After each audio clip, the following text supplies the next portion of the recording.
Yeah, you want to go ahead and host this shiz? Is it my turn? Yeah. Alright, well, what kind of... I forget what... I don't think it's my turn. Because I remember the last episode, I was like...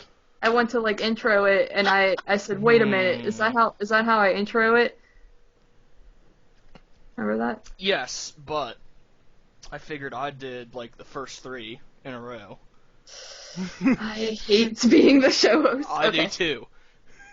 So I guess we'll feel like I'm the co-host. Dustin, go. We both. Hello hate, and welcome to Movie versus Movie Horror Podcast. No, just kidding. we both hate podcasting.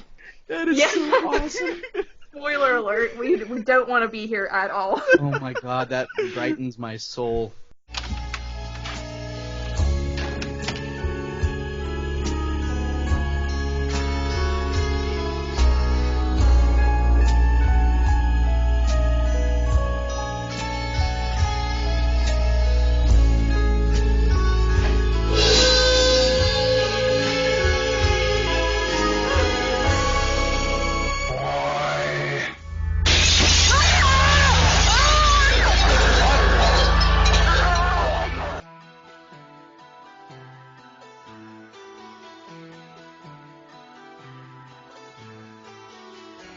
We all go a little mad sometimes. Haven't you?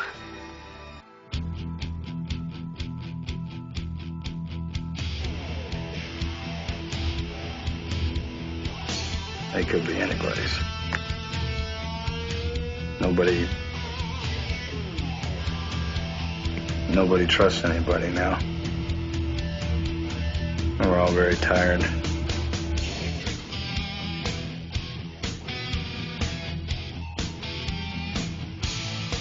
Put the bat down, Wendy. Stop it! Wendy, give me the bat. Wait! Billy! Give me the bat. Stop it! Give me the bat. Please! Stop swinging the bat. Wait, stop! Give me the bat. Billy! Wendy, Stop! give me the bat. Stop! Give me the bat. Oh, God damn it!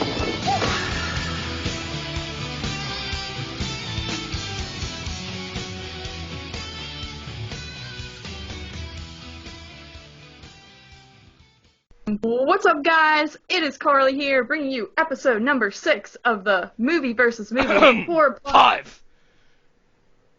Oh my god.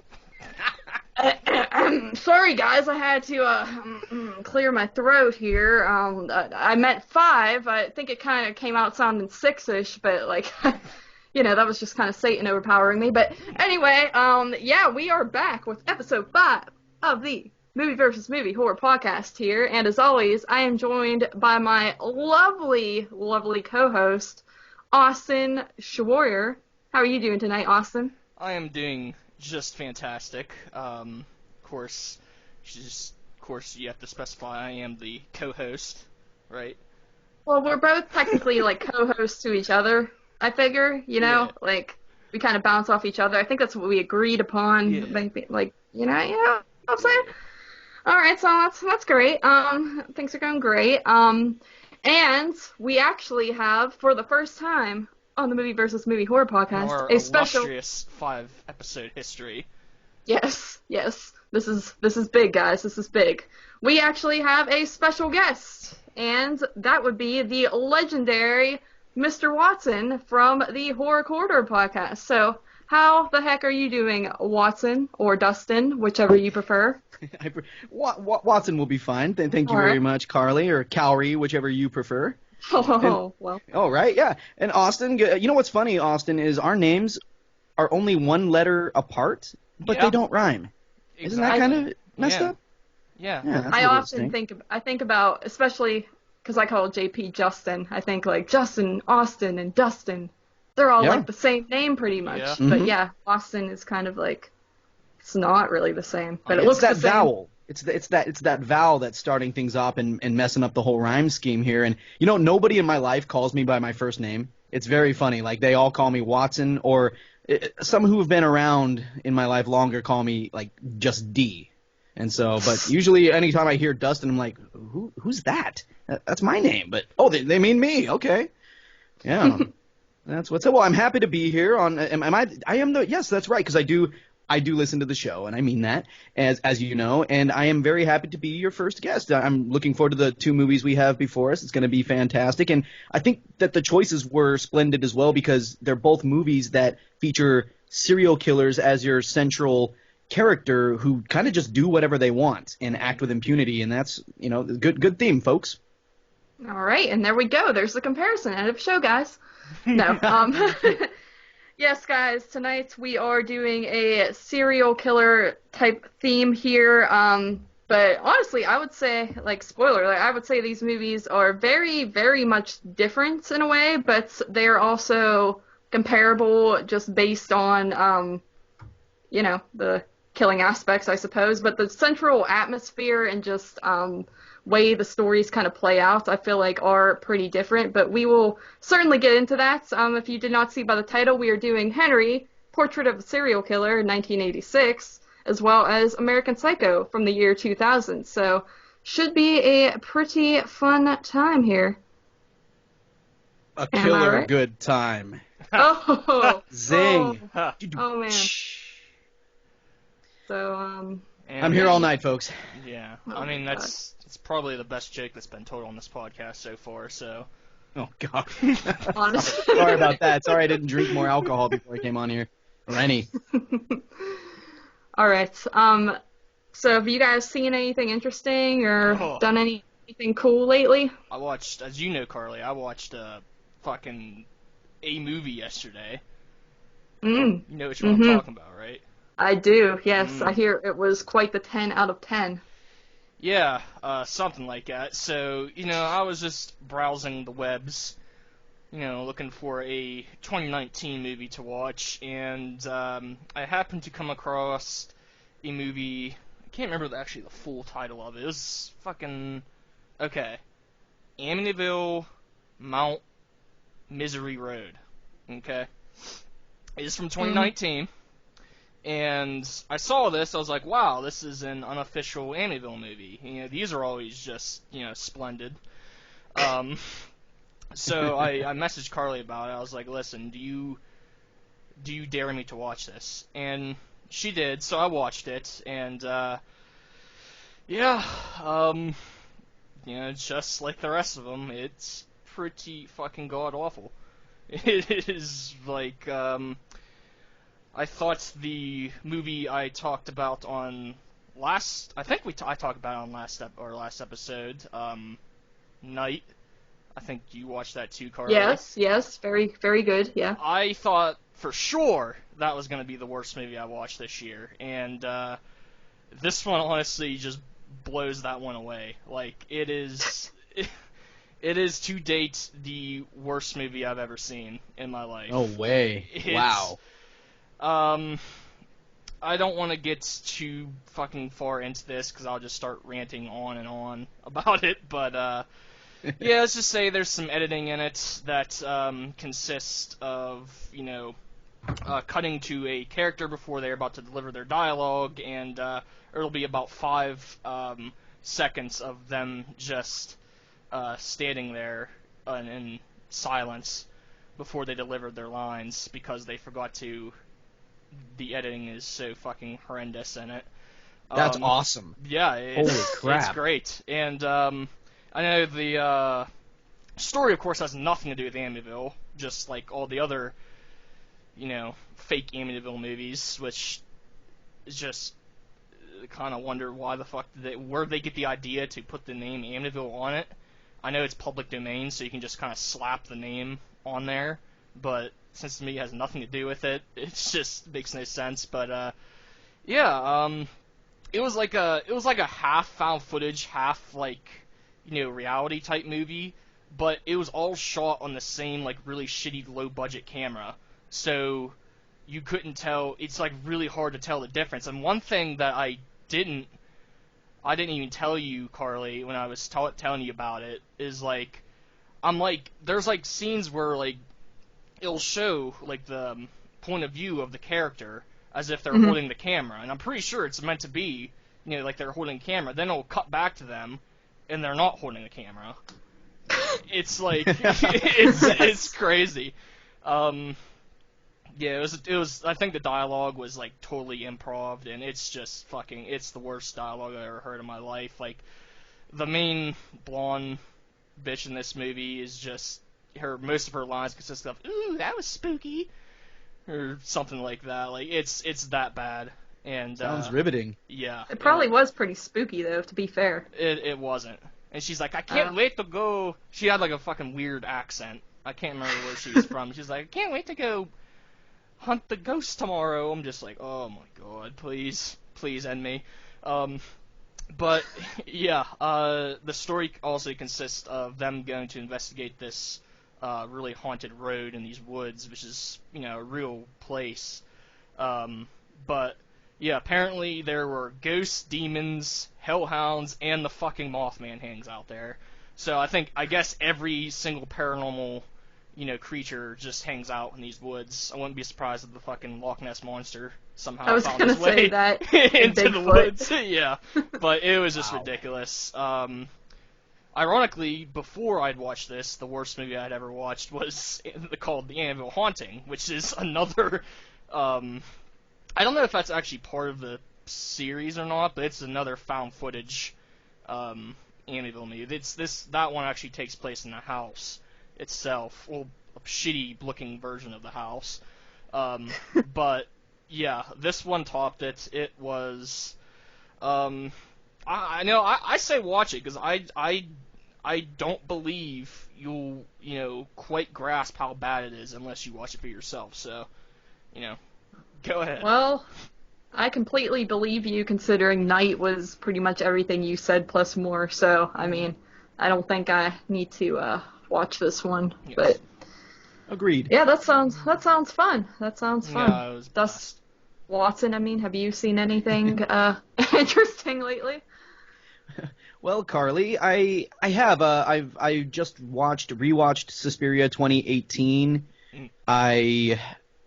Let's see. I've been working on the episode 20 of Horror Corridor, and so that's going to be French film. But I wanted to stay away from the Fab Five and kind of do some deeper cuts. So I just watched Eyes Without a Face, 1960, and that was pretty neat. It had some pretty killer scenes that involve like a scalpel and face removal in 1960. It's pretty bold stuff. I really enjoyed that, and I'm just kind of working my way through that. I haven't been watching a lot of movies lately. It's just kind of been. I read a couple academic studies about the academic schools of thoughts on remakes in film, and so that was pretty interesting. You know, that's as it relates to movies. No, I guess I saw Avengers Endgame, but you know, we're talking horror here. So other than that, nothing much really. Yeah, I actually also got dragged to see Avengers Endgame because JP wanted to see it, and then some girl we worked with at the hotel also wanted to see it, and we actually just signed up for that AMC subs thing, so I figured might as well start getting my money's worth. But yeah. It wasn't that bad. I'm really not a big fan of those types of movies. I really don't know what's going on half the time because I never watch any of them, so it's like I don't really understand, I guess, the hype and the excitement for it all, but that's because I just never really got into any of those movies. But I thought it was all right. I mean, for 3 hours, it didn't go painfully slow or anything like that. Yeah, for sure. But yeah, for me, I mean, I just went to that drive-in last week. Saw Oh, that looks fun, Carly. It was. We go to that every April and September. In September, they play more like obscure, older kind of like B-movie stuff and like some, you know, stuff like Hammer horror or like the Munsters movie or like weird stuff. But in April, they usually play cool stuff from like the 80s or late 70s that, you know, JP and I enjoy a little bit more. And the lineup there this time was the first night it was Basket Case, The Toxic Avenger, Slithis, and Blood Beach. I really enjoyed Basket Case and Toxic Avenger. I had never seen any of the 4 films. Slithis was so boring I actually fell asleep during that one. Blood Beach was all right. It was a little, the print they used was very red and kind of, some of the prints they use aren't that great, but it was interesting. And then the second night they did The Fog, Creepshow, Mother's Day, and Burial Grounds, and honestly, I think I had a little more fun with the first night. The second night, The Fog is cool for that type of atmosphere, but I'm not really big on The Fog. I just feel like there's not a lot that really goes on in that film. I think it's a good film, but I wouldn't say it's one of Carpenter's best, like everyone else thinks. I'm actually with you on that, Carly. Yeah? I'm Yeah, not. I feel like the characters are thin, are paper thin. I except for maybe Adrienne Barbeau, but everything with the main characters feels a little stilted to me and a little strange, like it's not quite earned from a story perspective. But I like everything else about it, really.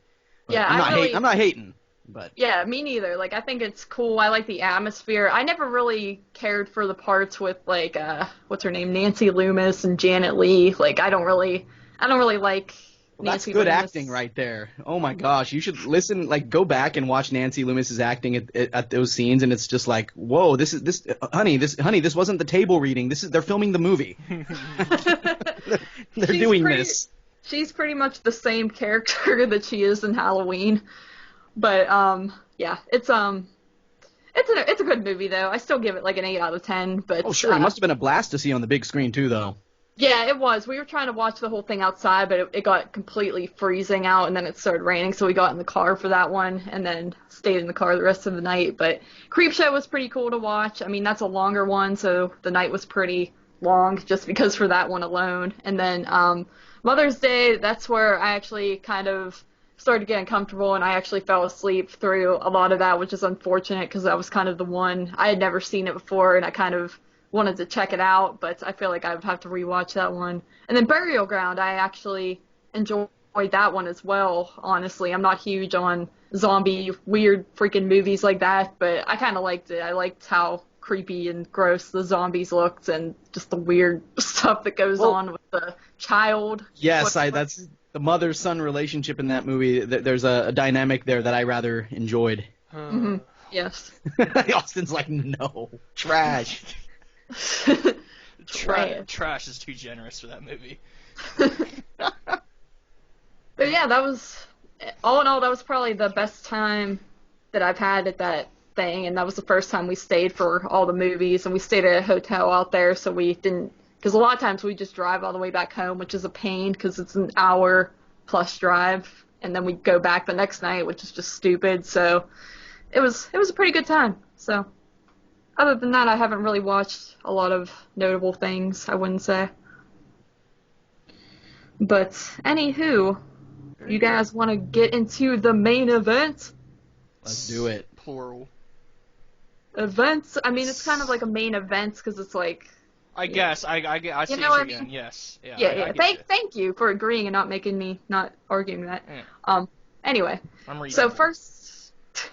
yes. First up, I guess we shall get into Henry, Portrait of a Serial Killer, from the year 1986. Now, I guess I'll just read the very brief IMDb description. Henry, a drifter, commits a series of brutal murders, supposedly operating with impunity. Da, da, da. Yeah. Whoa. So, there you... Oh, hello, cat. Oh. Your cat coming to podcast? Want to talk about Henry? No, he just like decided he was gonna like take like a 10-foot leap there, but yeah, whatever. That's great. Okay, but anyway, so yeah, Henry, I guess that's what's going on here. You have this dude Henry, and he's with this chick and her brother, and they're all kind of in this rundown apartments, which that's kind of one of my favorite things right off the bat is I like that just sort of gross rundown apartment setting, and the fact that this is in the 80s as well, and you got like the old TVs and stuff like that, so I really enjoy that right off the bat. But so they're all kind of living together, and Henry and the brother are kind of just going around doing some murdering. So, and then the sister, like he kind of starts his bond with the sister as well, and things just kind of get a little weird. And I mean, that's what the movie's about. You're kind of just following this main character as he does some not so good things. So, Austin, you want to talk about this one, since I know you're kind of a fan of it? Yeah, a little bit. Yeah, so Yeah, so like my favorite, this is probably only like my third or fourth time watching this actually, but yeah, my favorite thing about this movie is Michael Rooker. I mean, he's like one of my favorite actors, period. But yeah, he just absolutely kills it in this movie as Henry. And it's just like I just really love like you said, the setting. I think the score is fantastic in this movie as well. It's just really just interesting and really uncomfortable to watch the interactions between these three. Especially, kind of like there's stuff going on with Otis and his sister, which, by the way, he is like the most Otis-looking person ever.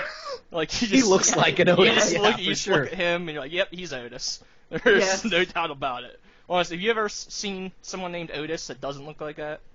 It's not just like that dog. Yeah. In Milo and Otis, just him. But even he probably would look like that in human form, because I think you're on to something about people named Otis, and any listeners named Otis. Sorry. Yeah, probably have a scrawny African American person named Otis listened to it right now. That does not exist on the planet. But anyways, yeah, it's just a really uncomfortable movie. And it has a really, really cool atmosphere. The performances between all three of them are fantastic. And, dialogue is great. And, it's just instantly, when I first watched it, it was one of my favorites of this little serial killer subgenre. So, yeah, Watson, what are your thoughts? Man, I really liked the interrelational dynamics between the three of them. I really felt my heart was going out for Becky the whole time. I just wanted everything to be all right for her. And this was a first time watch for me, actually, prepping for this show. It's one of these films that has just gotten by me over the years. I've even rented it before years back and then just never got around to it. It's been one of those just dancing on the periphery of my queue, my like the top of my queue. And so I was glad we did this show so I could finally get this one knocked out. And it's funny because I am pretty much of two minds about this film. On one hand, the film's honest and raw take on violence is a bold move that I respect, considering that this was filmed in a time when slashers were all the rage, And love 'em or hate 'em, slashers sugarcoat violence in most cases, not all, but they sugarcoat violence to make the filmic experience fun and enjoyable, but Henry, Portrait of a Serial Killer does not do that. This is not a fun movie by any stretch. It's not gratifying or satisfying. This film feels dirty. It looks dirty. The characters are dirty, and it's embracing that truth wholeheartedly. That's what it's doing. And concerning Henry himself, I mean, there are times when the film tries to fool you into thinking that Henry can sometimes be a sympathetic character, but he's not. When he stops, even when he stops Otis, right, from doing bad things to Becky on a couple of occasions, Henry's nothing but a monster through and through. Just look at the scene where Becky is opening up to him, right, about the sexual abuse she suffered as a kid at the hands of her father.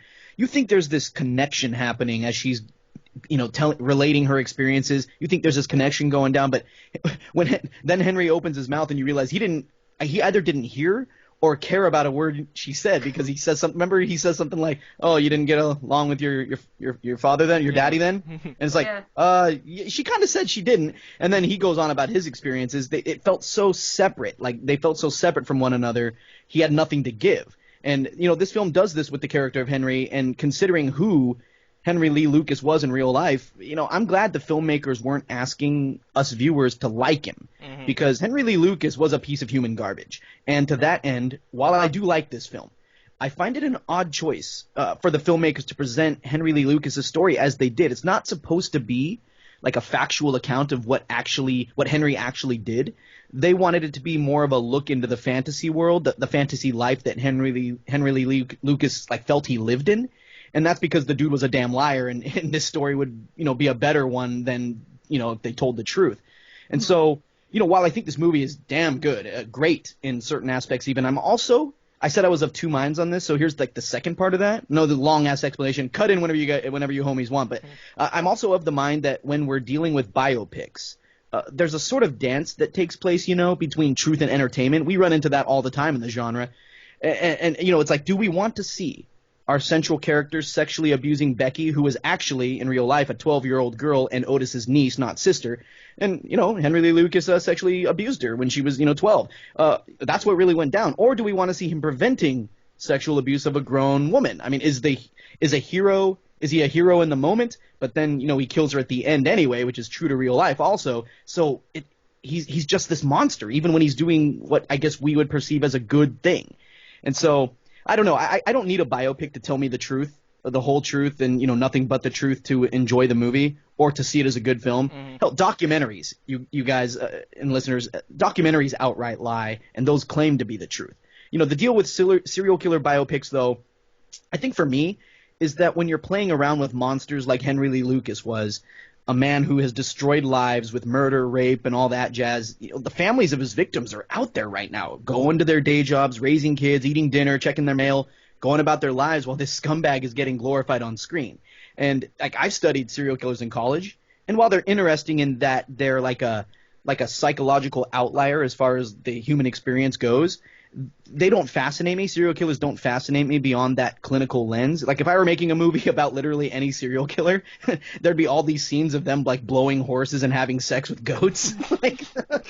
Yeah, that's the legacy I'd leave these individuals with. Now, don't get me wrong, though.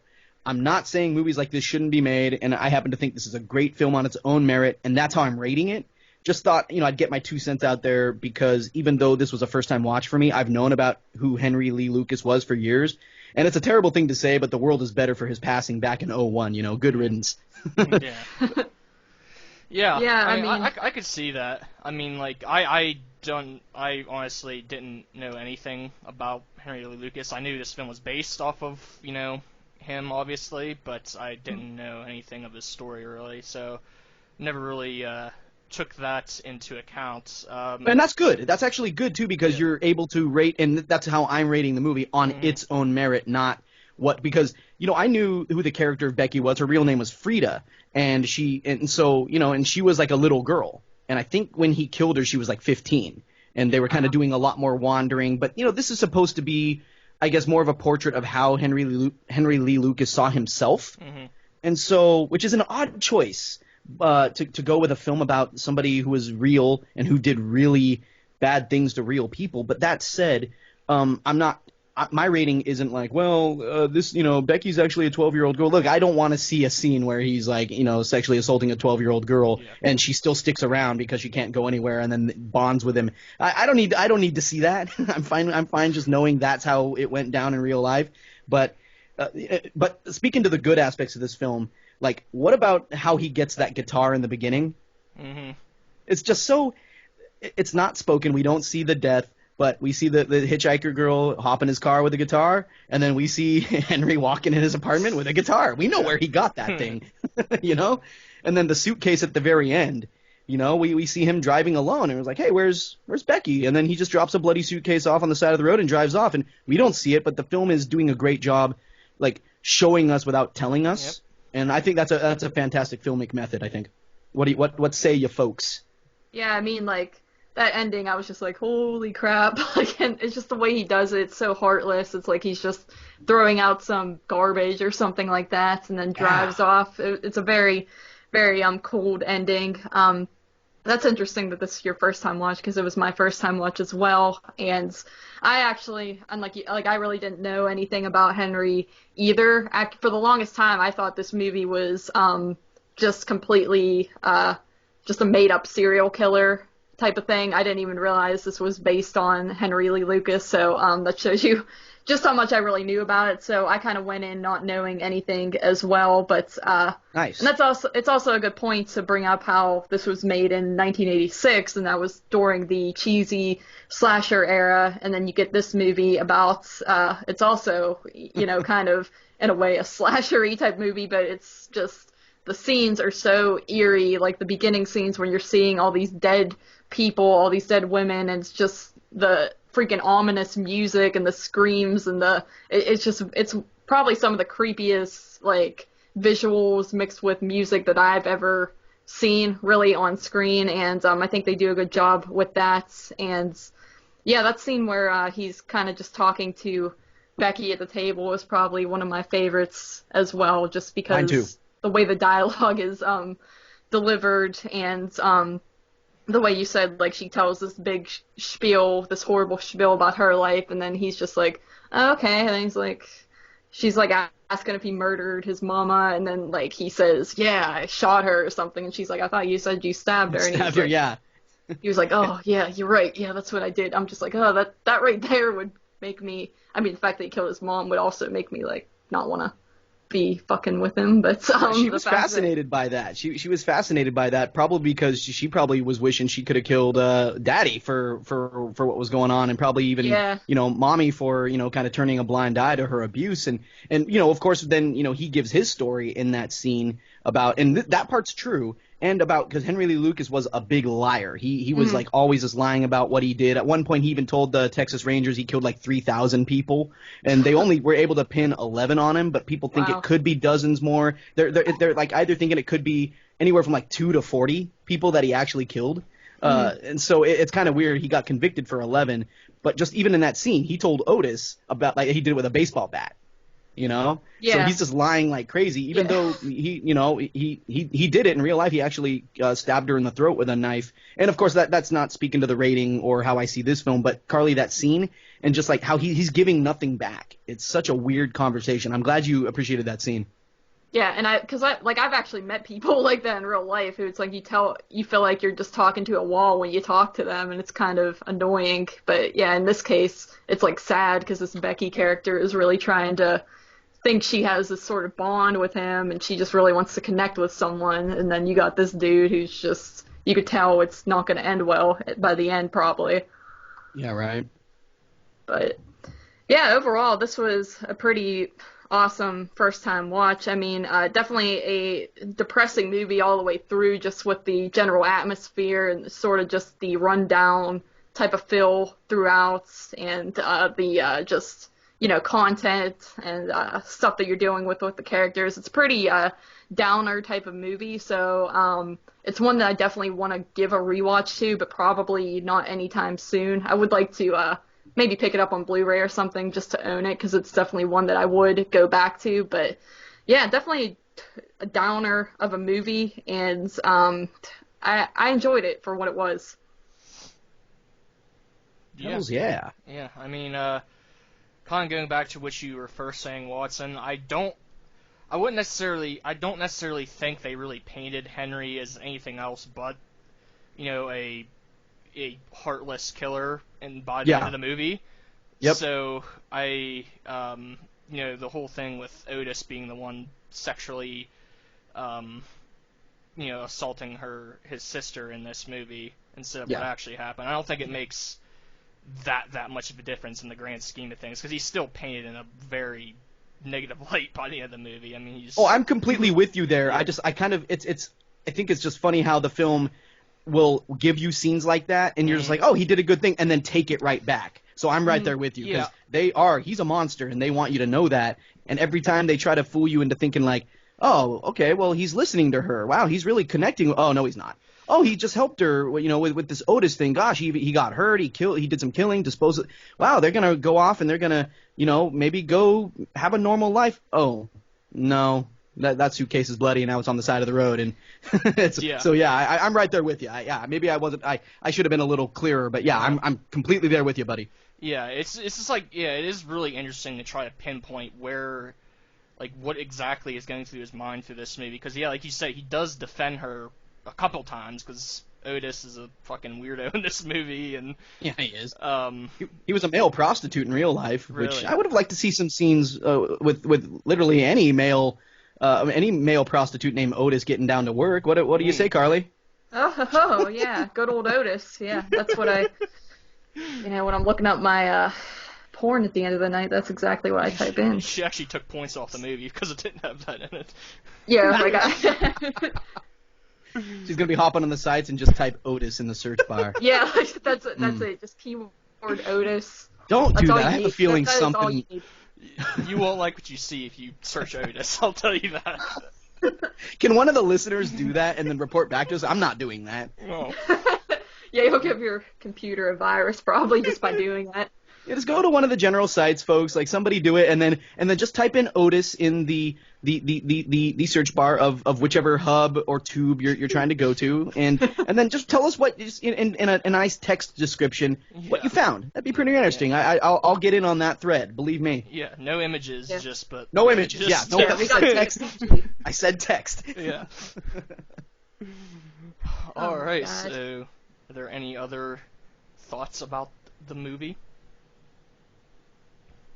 Shoot. What was your favorite? This is gonna sound like such a tasteless thing to ask since these are like real people, but what was? Okay, instead of asking what was your favorite kill, what was the most haunting scene for you in the movie as far as what he and Otis were doing? I think when they're in that house and we're watching like one of the kills they videotape. Mm-hmm. And there's like strangling, and he's and this struggle. It just goes on and on. It's just from this singular perspective, and you can't. There are no cuts. It's just on it. Yep. And the film is asking you, telling you, look at this. And man, that's it. It's pretty chilling.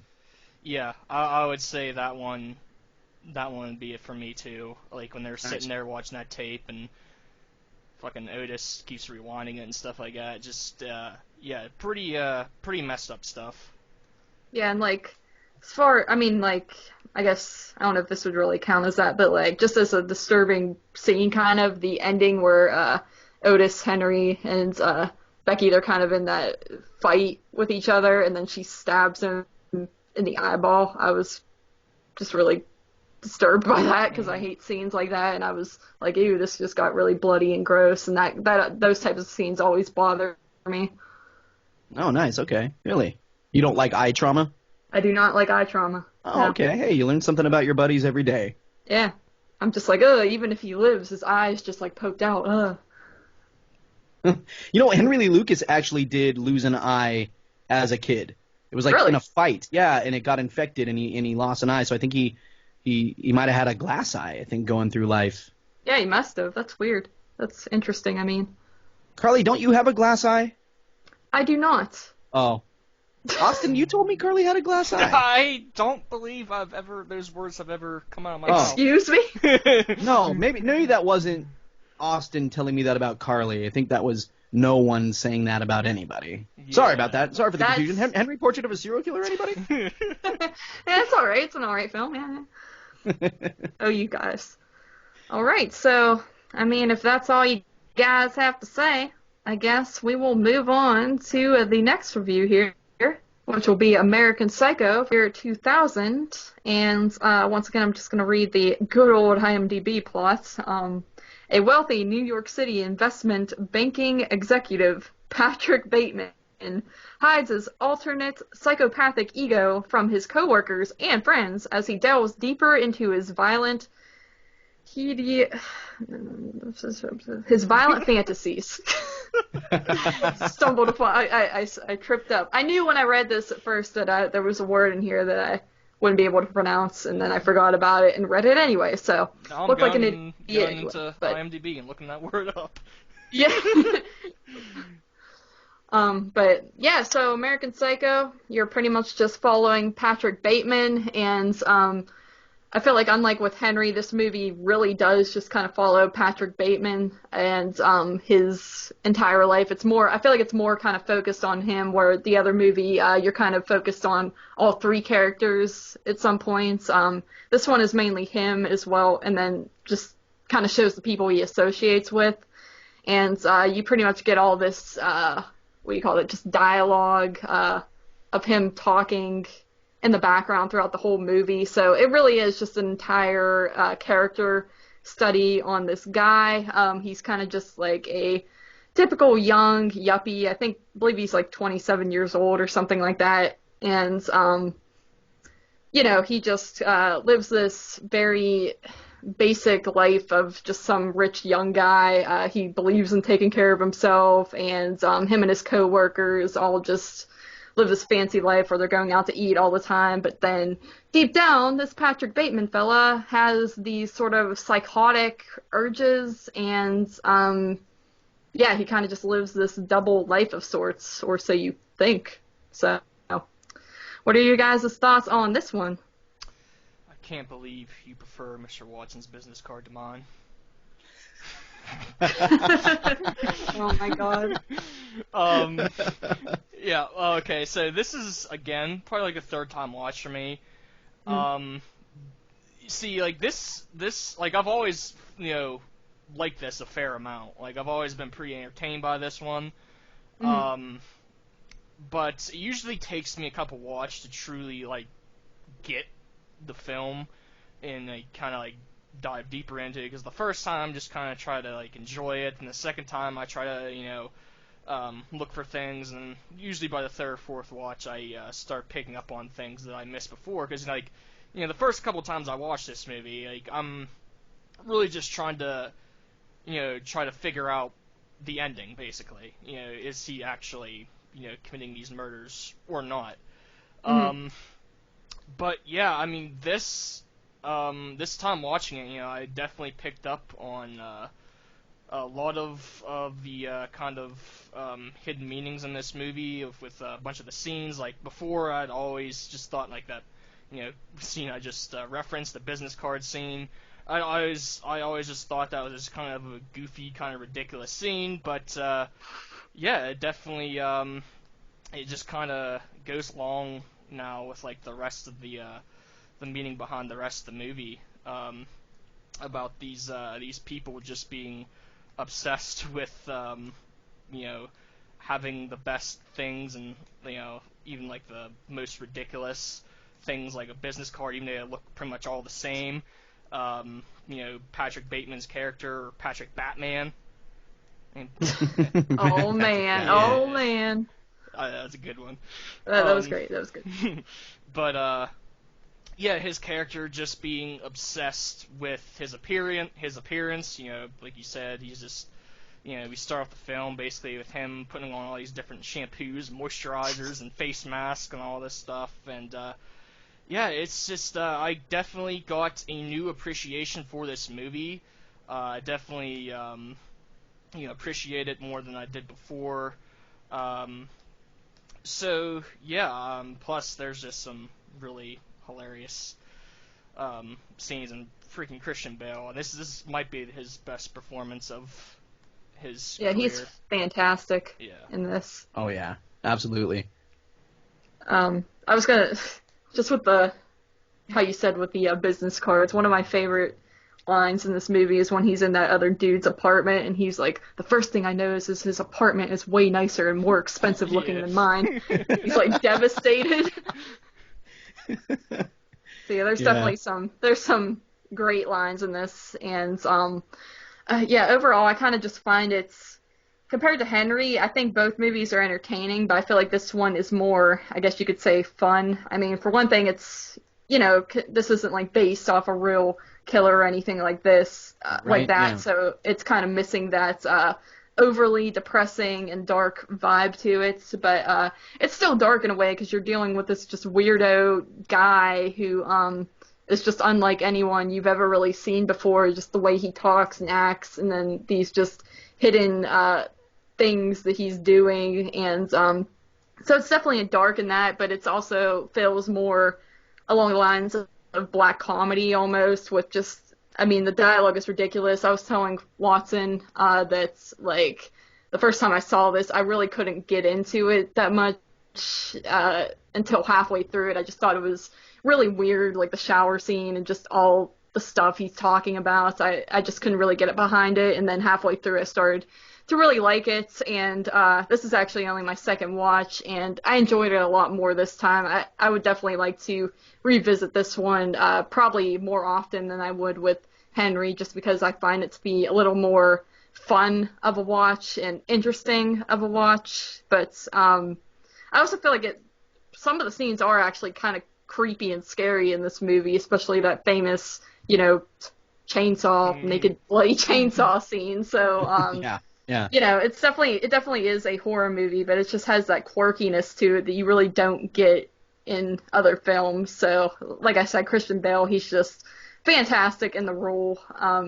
I couldn't picture anyone else doing that. So, yeah, Watson, what do you think about this one? Yeah, so I love your observation that you kind of saw it as a black comedy, because that's what to it. Yes, it's horror, but it's also a black comedy in just as much, because I saw this when it first came out when I was in high school, and then I don't think I felt anything about it. I was like, okay, and Christian Bale wasn't a household name yet. I think I watched it one more time back in 2012, and then I read the book, and the book definitely goes for the black comedic aspects of it and really nails a lot of that home. And then this is the third time I've watched it, and I thought, okay, this many years later, I'm actually going to analyze this and really give it a fair shake, because I think when I saw it the second time, and even after reading the book, there were certain things I didn't quite understand, but I also didn't analyze films or really look at things very deeply. I used to take just everything at face value and was like, all right, whatever, I don't think I understood that. But I really looked at it this time, and here's the thing.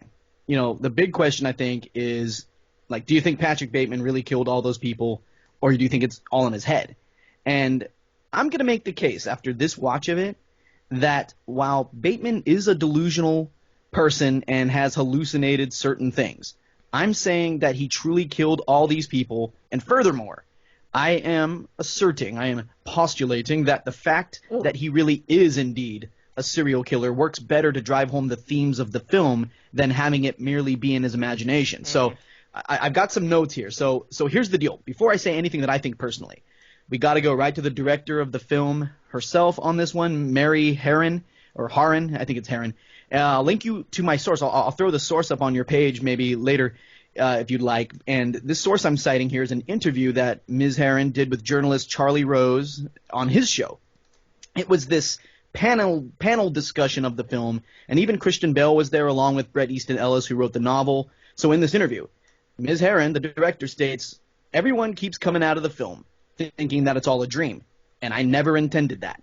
I think it's a failing of mine in the final scene that I just got the emphasis wrong. It makes it look like it was all in his head, and as far as I'm concerned, it's not." So there's that, but then there's more.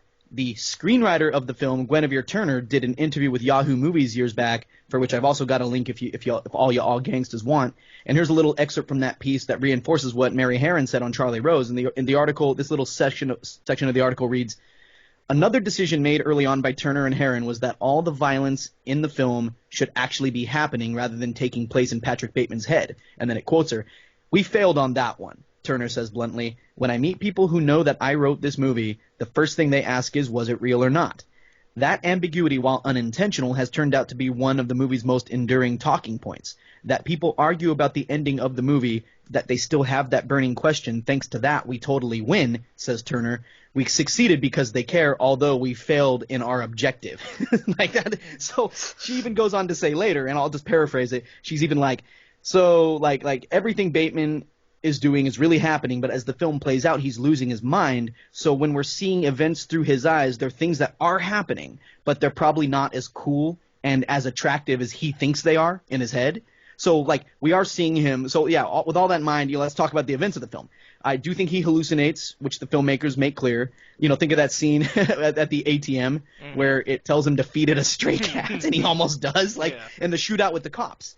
I'll say the shootout did happen, just not like we're shown. If you could see a lot of the things Bateman does in this film objectively, you'd see him really doing messed up things, but they wouldn't be as cool and glamorous as he's imagining it is going down.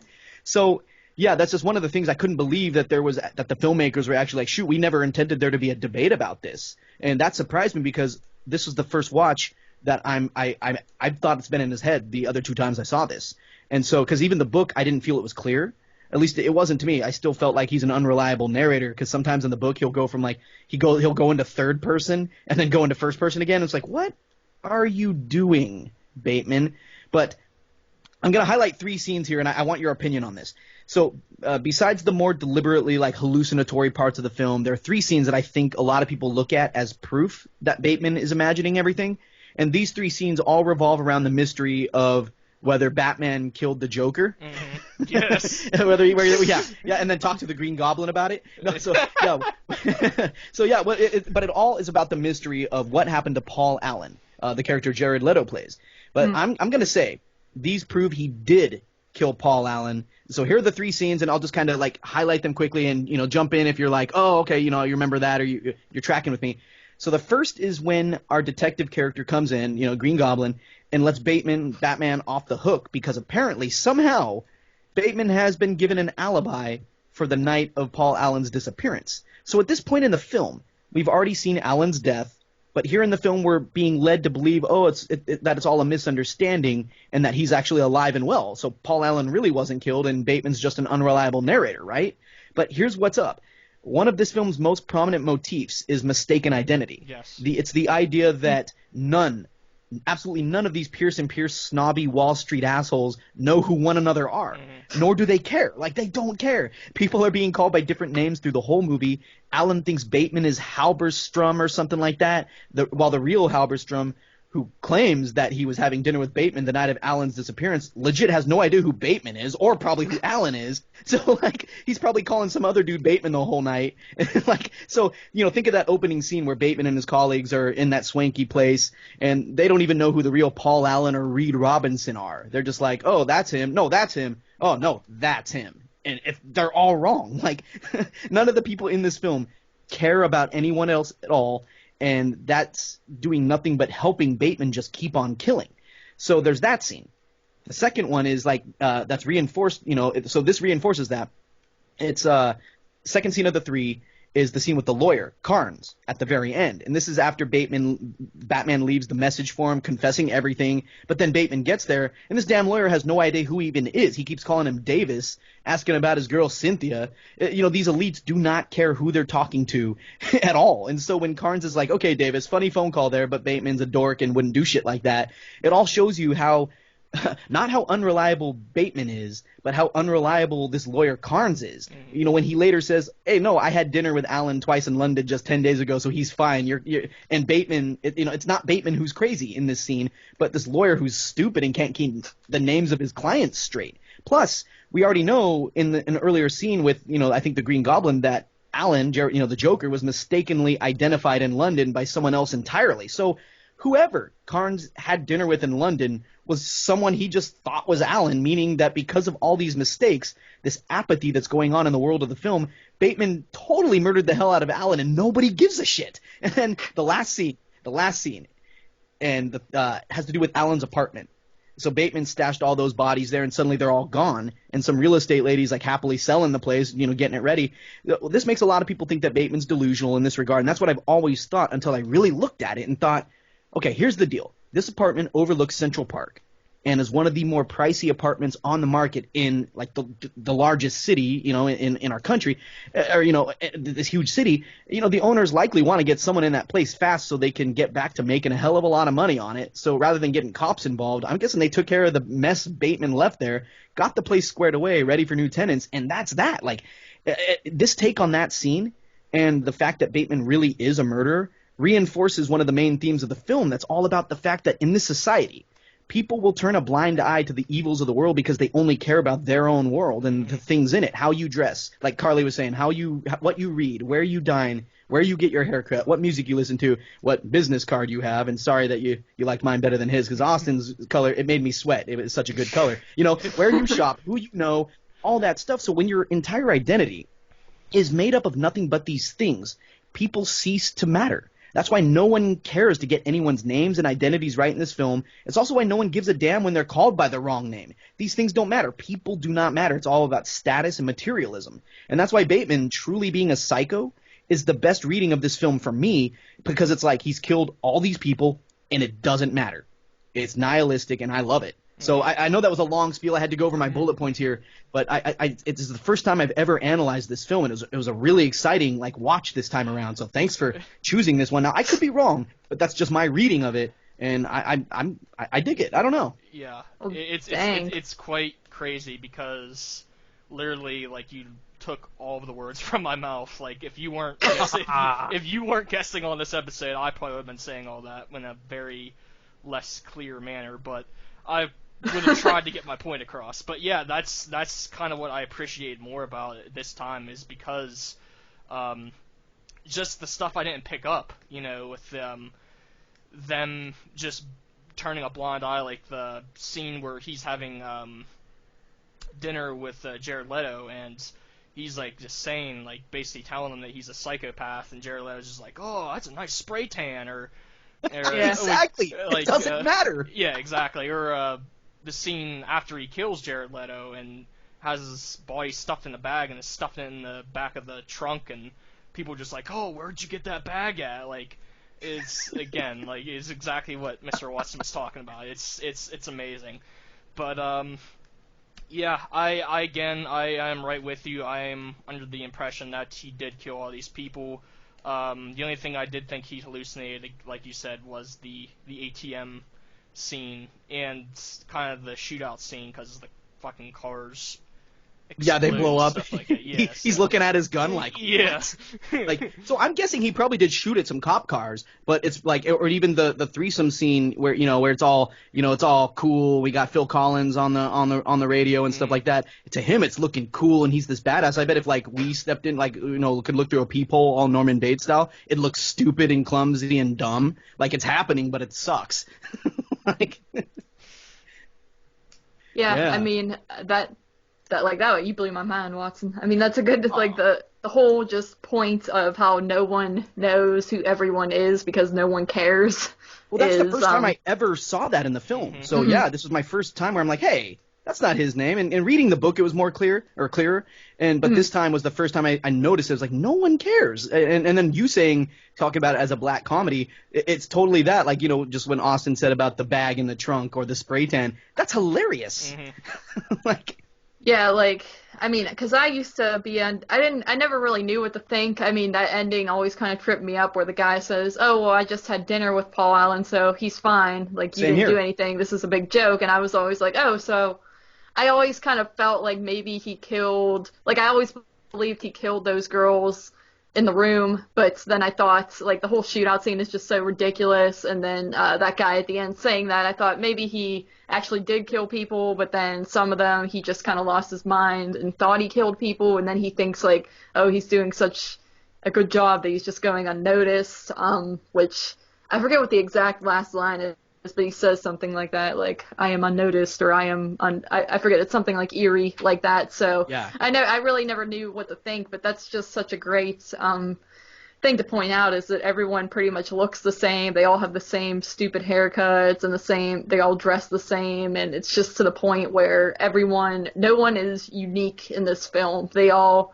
are just so focused on taking care of themselves, being rich, and just, being like, oh, I'm great, so, yeah, I think that's a good point, and I would definitely say that it makes sense.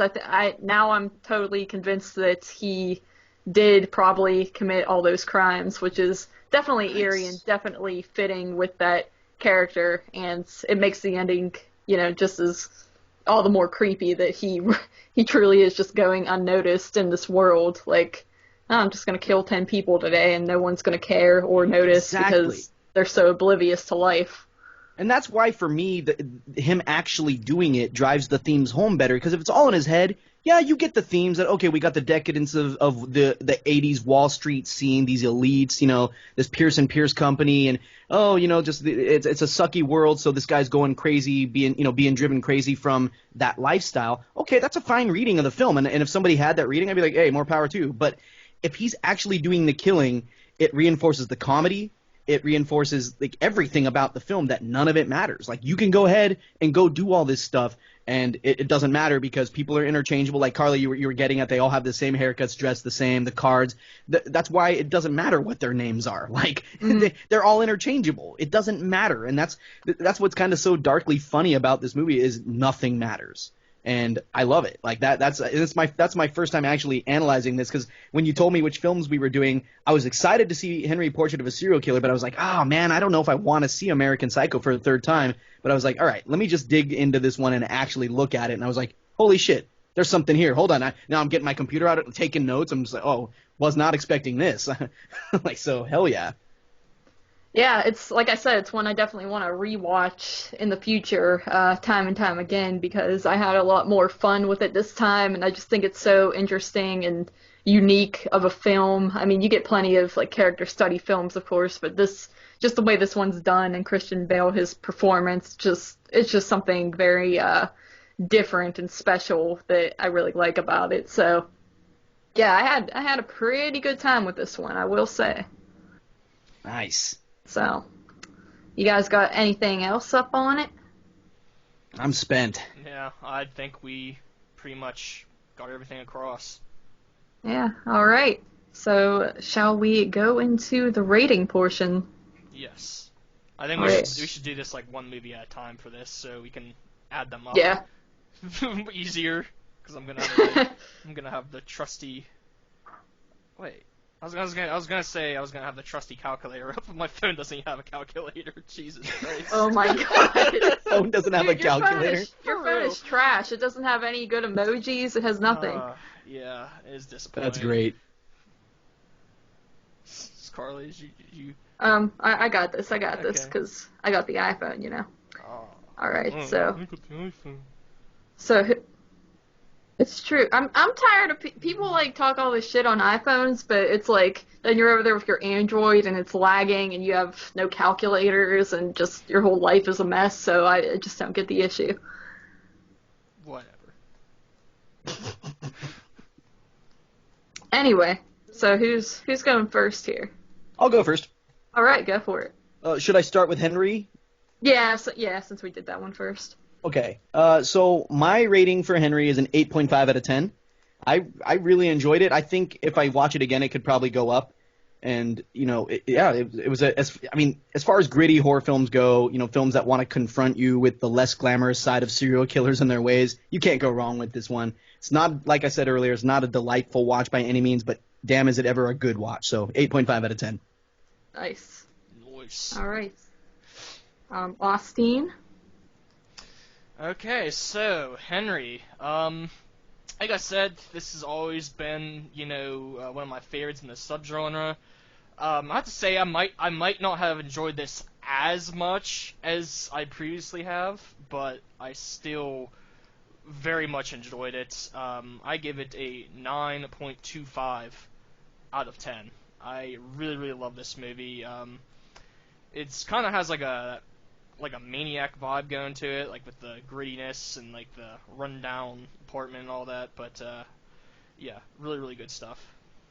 All right, I forgot you're one of those fancy people who goes all like 2.5. It has helped me out tremendously. Fair enough. I understand. It's kind Agreed. of hard when you're in between ratings, but all right. So yeah, my rating for Henry. I mean, I thought it was a solid film for what it was. I enjoyed the atmosphere, the just grittiness and griminess, and just the dark nature of the film in itself. It's a one that I would run back to again and again. Probably not, but it's definitely one, like I said, I would like to pick up and give a rewatch to, since it was the first time I'd seen it, and I feel like I could probably get some more out of it. But for now, I give it an 8.5 out of 10. Hey. And shall I give the combined ratings? I guess so. it. Yeah, go Okay. ahead. Do it. All right, so when you add that all... When you add that all up, you get a 26.25. Ooh. Yeah. I like the .25. That's my favorite part. Yeah, I know. I like that .25 too. That's great. If you want to round it up, 26.3. Ooh. But no, hey. 26.25. All right, so anyway, guess we can move on to American Psycho. And Dustin, you can go first again. Alrighty. Yeah, for American Psycho, I'm at a 9.25 now that I know we can do that. Yeah. So, yeah, I'm feeling fancy schmancy over here like I'm Patrick Bateman or some business. Yeah, 9.25 out of 10 on this bad boy. There's something about, kind of what links both these movies, that we have these killers, movies that are populated. Well, with the in Henry, I really loved Becky, and my heart really went out for her, But in this movie, American Psycho, and in Henry, except for Becky, there's nobody to root for. And even though you're entertained by what Patrick Bateman's doing because he's, kind of a charismatic crazy, there's a hollowness to these characters because they're so empty and so devoid of just any redeeming characteristics. And sometimes a movie can't pull that off. Henry pulls it off by making it super dark and serious and gritty and dirty. American Psycho pulls it off by making it hilarious and sort of a commentary on like the time and place in which that movie's set. And so 9.25 out of 10. I found it so impressive this time around because I previously thought, oh, if it's all in his head, that's a good movie. Sure, I'll give it a 7.5 or something, but I've jumped up. I dig it, folks. Mm-hmm. Nice. Very nice. All right, so I guess I'm up next. So, yeah, so like I said, I have grown more of an appreciation for this movie. I'd say previously I was probably around an 8 on this film, not an 8.25. But yeah, I've grown to love this a lot more because this taught me this time around it is hip to be square. So Wow. Be square. yeah. But no, I'm coming in at a 9 out of 10 on this movie. Nice. Yeah, I think I could even go up more on rewatch. I could definitely see that happening. But now I'm gonna stay more on the conservative side. I do think this is an absolutely brilliant movie. I can definitely see now why this is some people's one of their favorite horror movies ever, because it is pretty brilliant. But yeah, 9 out of 10 for me. Nice. Good score.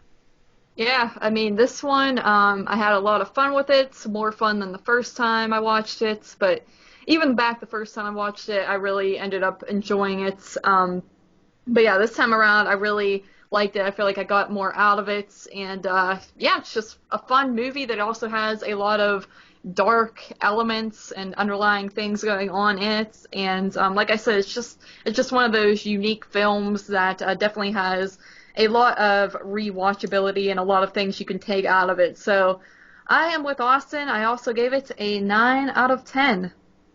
Ooh-wee. And that gives us a combined score of 27.25. Hey.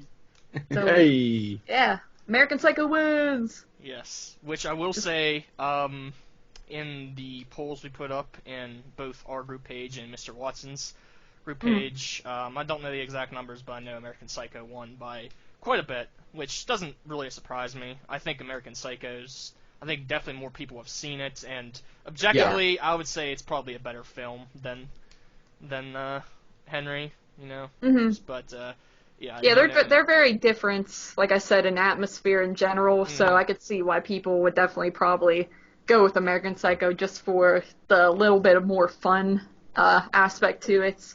Yeah, totally. But yeah, pretty close though, honestly. So Yeah, I was actually trying to find that poll, and I can't. It's kind of far down on my page. I don't know where it is. I know, I hate how stuff just gets lost into oblivion whenever you need to find it. But yeah, so I guess that shall do it for episode 5 of the M versus M movie oh my god. M.V.M. horror podcast. There we go. Or aka movie versus movie horror podcast. Wait, what is the proper way to say it? It's M.V.M. Is it movie versus movie? Yeah. M.V.M. Yeah. Yeah, we just go by M.V.M. because movie versus movie sounds like a big mouthful. But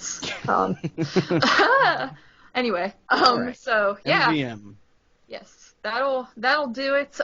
Thank you, Watson, for coming on. It's been fun. We will definitely probably ask you to come back in the future as long as you don't hate us. No. Love ya. Awesome. Yay. Awesome. Had a lot of fun here, and yeah, you have anything else, Austin? No, that'll do it. All right, that'll do it, guys. See you all next time. Forgot to plug you at the end there. I was just like, bye, but I'm sure everyone knows who you are anyway. They can figure it out. I said it in the beginning. They know how to true. They know how to hit the Google or the podcasting app. Yeah, Mm-hmm. I was actually quite happy that we didn't have to hear Watson's explanation of what Horror Corridor is again, because I've heard that at least fucking 30 times.